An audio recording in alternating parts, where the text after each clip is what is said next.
মাথার উপর দিয়ে যখন প্লেন যায় তখন সব মধ্যবিত্ত বাড়ির ছোট ছোট ছেলে মেয়েদের মাথায় একটাই কোয়েশ্চেন আছে, আমরা কি কোনোদিন প্লেনে উঠতে পারবো?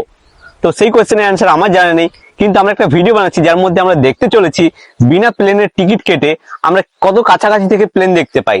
তো সেটা দেখার জন্য আমাদেরকে যেতে হবে শহরে। তো আমরা গ্রামে কি করছি, শহরেই যেন শুধু প্লেন দেখা যায়, গ্রামে যেন প্লেন দেখা যায় না। গ্রামে প্লেন দেখা যায় কিন্তু সেটা সর্ষের দানার মতো। সর্ষের দানার মতো যদি প্লেন দেখতে হয় তাহলে আমি সর্ষের দানাই দেখতাম, প্লেন কেন দেখতাম? তো বেশি না বকে চলো যাওয়া যাক শহরে।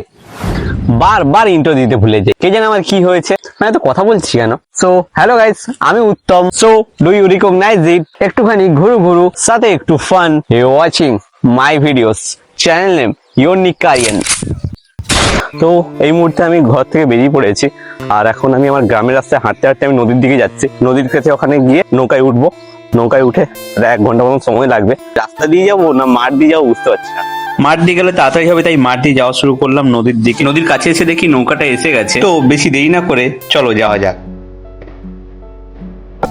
এখন নৌকা থেকে নেমে বাস স্ট্যান্ডের দিকে হেঁটে হেঁটে যাচ্ছি। এই বাসটা এখন প্রায় ছাড়বে 9টার দিকে, এখন প্রায় 8:30 মতন বাজে। খিদে পেয়েছিল তাই সামনের দোকান থেকে কিছু কিনে নিলাম। বাসে বসে বাইরের ভিউটা দেখতে দেখতে পৌঁছে গেলাম লক্ষ্মীকান্তপুর। বাস থেকে নেমে এখন যাচ্ছি স্টেশনের দিকে টিকিট কাটার জন্য। ট্রেনের টিকিট কেটে কিছুক্ষণ ট্রেনের জন্য ওয়েট করার পর ট্রেন আসতে দেখে ট্রেনে উঠে শিয়ালদা নর্থ ডিভিশনে এসে গেলাম। 6 নম্বর প্ল্যাটফর্মের দিকে যাচ্ছি।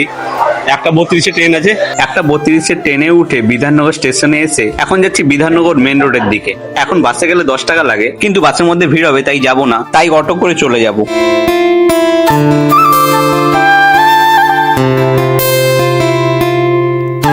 কেষ্টপুর সাবওয়ে থেকে রাস্তা পেরিয়ে এপারে এলাম। কেষ্টপুর থেকে অটো ধরতে হবে, মিনা মার্কেট যেতে হবে। আমি এখন মিনা মার্কেটে এসে গেছি। জার্নিটা যা হয়েছে আমার এই গরমের মধ্যে, আবার এত বড় একটা ব্যাগ নিয়ে যাচ্ছি, এই ব্যাগটার জন্য মেন সমস্যা, পেট আর পিঠ গরম হয়ে গেছে। এখন রেস্ট নিতে হবে।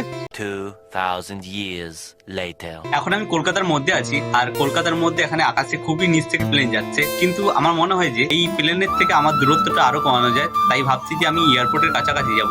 আমি যেখানে আছি সেখানে থেকে মাত্র 8 থেকে 9 কিলোমিটারের দূরত্ব। আমি ভাবছি যে ওখানে যাব সাইকেল নিয়ে, তাও আবার যাওয়ার দরকার নেই, চলে গেলেই হয়। চলো যাওয়া যায়।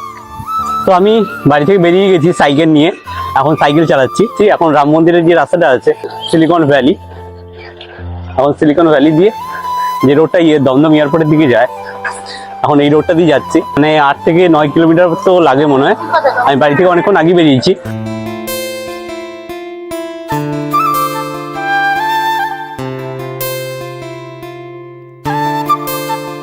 অনেকক্ষণ সাইকেল চালিয়ে এসেছি।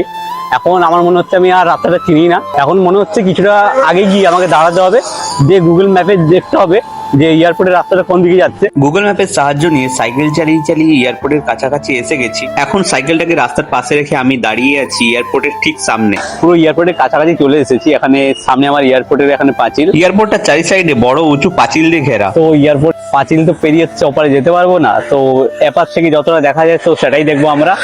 এখন কিছুক্ষণ ওয়েট করে আছি, দেখা যাক কখন আসে প্লেন। এলে দেখা যাবে কতটা দূরত্ব আমার থেকে প্লেনের। 12 seconds later.